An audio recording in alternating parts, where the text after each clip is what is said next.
so you're the boom operator. After you've gotten your lanyard, you need to come over to this corner of the studio, and in this trash can, there are and should be 3 of these boom poles. So you are going to grab one of the boom poles and then go and locate the sound recordist, because the sound recordist will have checked out the sound basket, which has all the rest of the equipment. Then you might want to ask your sound recordist, do you have your SD card? And if they do, then you're good to go to wherever we're going to be filming and start putting it all together. You may also, if you are a boom operator, you're probably going to possibly need a chair or a stool to stand on, so to help you get up higher. So if you're going someplace on location where there aren't chairs, you might want to bring one with you. Okay, so the cool thing is that on the lanyard, there is a step-by-step how to put it all together. And so please use this. It actually goes, one step at a time. So step 1 is attach the microphone to the boom pole. All right, so you have to attach the microphone to the boom pole. The top of the boom pole should have this like ball joint thing here that when you loosen this little knob, like you can turn this to point the microphone in whatever direction you want. I'm gonna go ahead and tighten it back.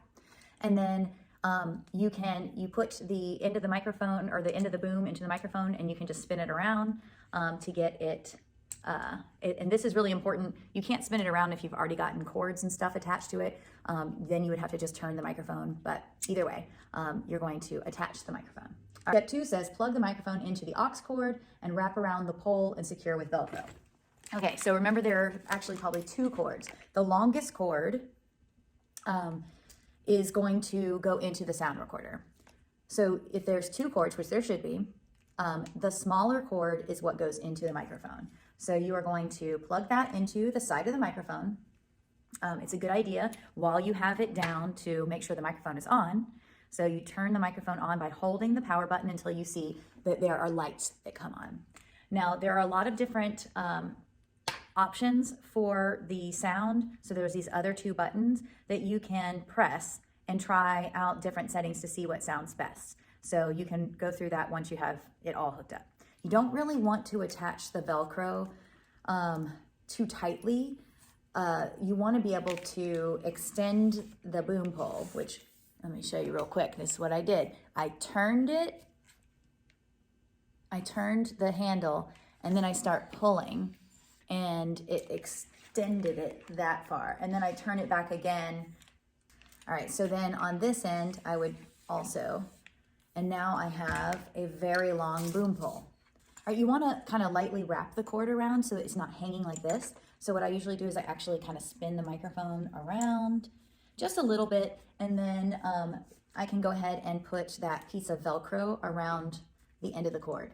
So the other end of the aux cord needs to go into the recorder. So I'm going to open up the recorder and plug it in. Make sure that you are plugging the microphone into the red microphone jack, okay? And then you would put on your headphones and plug them, all right, this is for the boom operator. You put on the headphones and plug them into the headphone jack. All right, now the next step says, this is step 4 was plug the headphones into the green headphone jack. Step 5, turn on the microphone and set to level 7. I've actually already turned it on. And then step 6, do a test recording with the sound recordist. If it's too loud, I just noticed that this is not set to 7. It is set to like 13. So it needs to be back at 7 because that's way too loud. Remember, you might think you don't need it fully extended to this distance, but if you're holding it from here and you have extra on the end, it's much easier to hold than if you hold it from the very end. It makes it super heavy if you have to do that. Remember, you want to keep this as parallel to the floor as possible, meaning you don't want it like this if you can avoid it. I like to put mine on the back, and then literally I just hang my arms from it. So it's just kind of resting on the back of my neck, and that way I can stand like this for a long time. Some people can't put it behind their backs. Some people will put it on their head like that, although that feels a little painful to me. If you need to, like figure out a way, just don't do this. Remember, no fishing pole, okay? The other thing to do is if you are a boom operator, You get tired when you're holding this, but at the same time, you don't need to be holding the boom out unless they are recording. So whenever they're not recording or you're waiting for your chance, once you've known exactly where you're gonna put it, then I just stand there like it's a spear and I'm just waiting. And then when I hear them say quiet on the set, then it's get it out. And then when they say sound ready, you know, give a little nod to your sound recordist so they can say that they are ready. So because the sound recordist is going to be attached to you, they should be standing right next to you. In order to get the microphone high enough, sometimes it's helpful to stand on a chair. And that way, because a lot of boom operators hold their booms above their head like this, and so they don't need to stand on a chair, but that gets tiring really quickly. So I often recommend just get a chair to stand on to hold it. As the boom operator, you're the only one who knows if something is not going well with the sound. So you have to communicate. If they are doing the scene and everything seems fine and you can hear the actors fine, but then you hear someone in the background, you know, talking about Roblox or something, then you need to let the director know immediately. Hey, like, I can hear other people.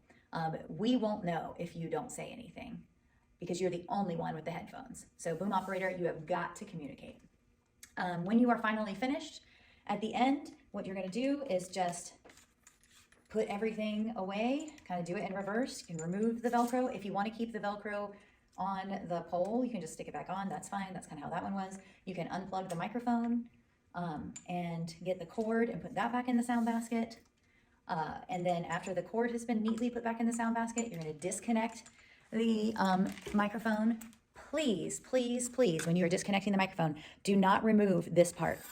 It is just this tiny part right here. This is the part that comes off.